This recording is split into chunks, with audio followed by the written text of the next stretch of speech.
ทักทายสบายดีเนาะพี่น้องเนาะ FC ทั้งหลายเนาะมื้อนี้ก็ทางบ่าวบ้านนอกสมาทายทิวทัศน์ธรรมศาสตร์เขตจุดชุมพะบังสวยสดงดงามเนาะคือในภาพเนาะบรรดา FC ให้บรรดา FC ได้รับชมเนาะภาพธรรมศาสตร์งามๆจุดชุมพะบัง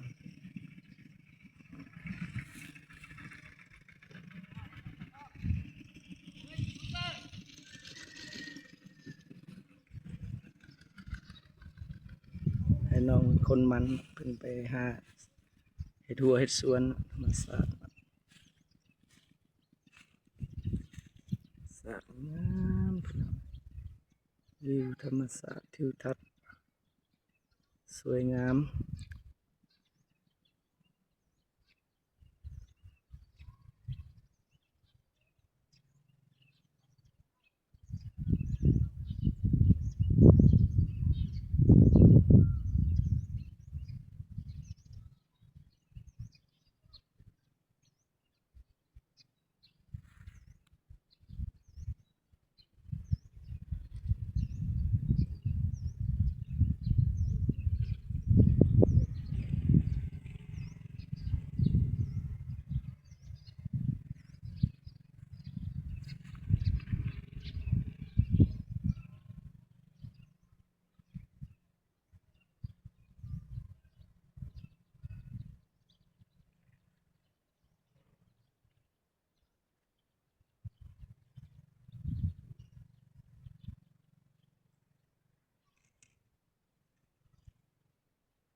ภาพนั้นแม่นเฮือนของชาวบ้าน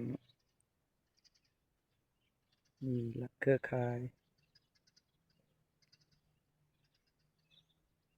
ทิวทัศน์งามหลายเนาะพี่น้องเนาะธรรมศาสตร์มื้อนี้ก็แดดจังปางดีเนาะแจ้งดีอากาศสดชื่นบรรยากาศ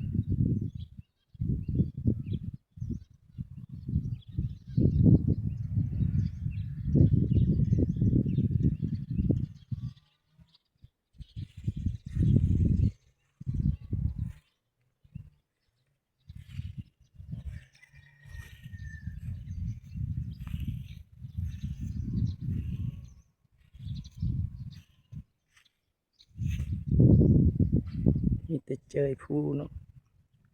เจยภูผาธรรมศาสตร์งามพี่น้องเด้อ้อมหอบด้วยภูเนาะสมชื่อว่าผาบังเนาะมีแต่ภูผาเนาะมันบังมันอ้อมหมดเนาะอยู่ในเขตผาบังเนาะ